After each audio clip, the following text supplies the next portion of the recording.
Philippines, home of some of the most beautiful landscapes and beaches. Recently, it has also been the home of waste, including those from foreign countries. A Canadian company shipped more than 100 containers of household trash to the Philippines. For more than 10 years, Asian countries such as the Philippines, Malaysia, China, and Vietnam have been the dumping grounds of many Western countries such as Canada, UK, USA, Germany, and Australia. But in recent years, these Asian countries are sending tons of waste back to where they belong. If they ship to Malaysia, we will return it back without mercy. Waste disposal is an out-of-sight and out-of-mind mentality. Our responsibility ends the moment it is out of our hands. Clearly, the Philippines does not need more waste being dumped from other countries because it's already dealing with mountains of waste that's honestly going nowhere. But exactly why are we facing such problems with waste? Are plastics really the enemy? What does sustainable consumption mean, and how can we achieve it? In this 5-part series, we will delve deeper into the complexities of overconsumption and address how we can together build a solution to consumer waste. I'm Steph, and together, let's restore.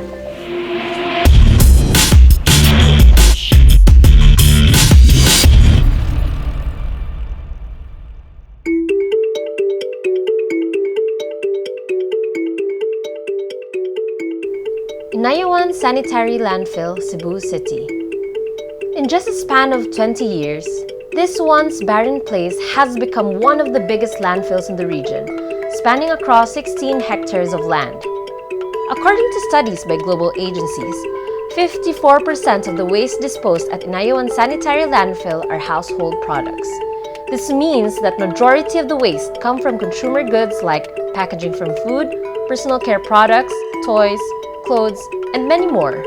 Consumer waste is a problem of consumer society. A consumer society's economic growth is largely based on the capacity of its members to consume. Previously, society engaged its members primarily as producers. Shoes, for example, were made by a shoemaker. Aside from making shoes, his practice has also made a shoemaker out of himself. As this craftsmanship was replaced by industrialization and mass production, the shoemaker is lost in the process, and what is left is only the shoe. Thousands of it. Shoemakers, on the other hand, are getting lesser and lesser. As many industries have shifted towards automation, people's role in society changed from being producers to just consumers. After all, what good would mass production be without mass consumption? This is where the problem of overconsumption starts. With the help of advertising and marketing, companies have pushed their mass-produced products, manipulating consumers to want something they might not actually need. And because people are no longer bound by panoptical work in factories, people have learned to live in a constant state of choice.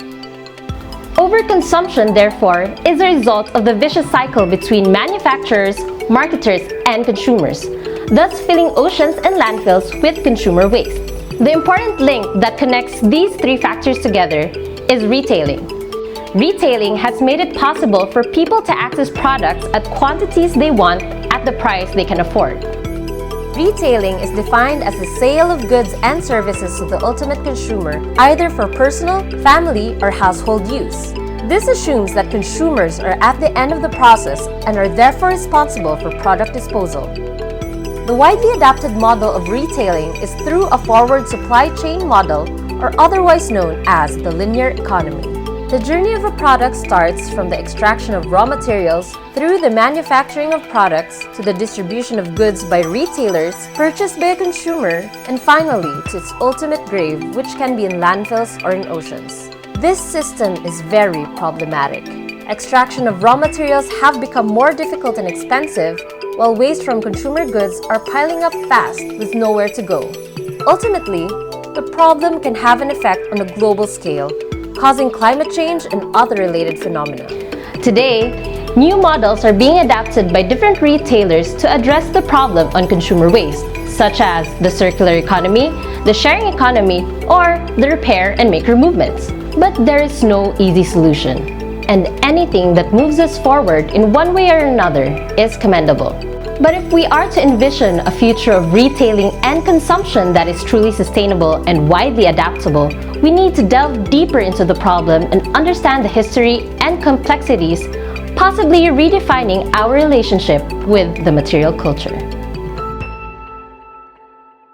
In the next episode, we'll briefly look into the past and current landscape of retailing and understand how we have come to live in a world of disposables.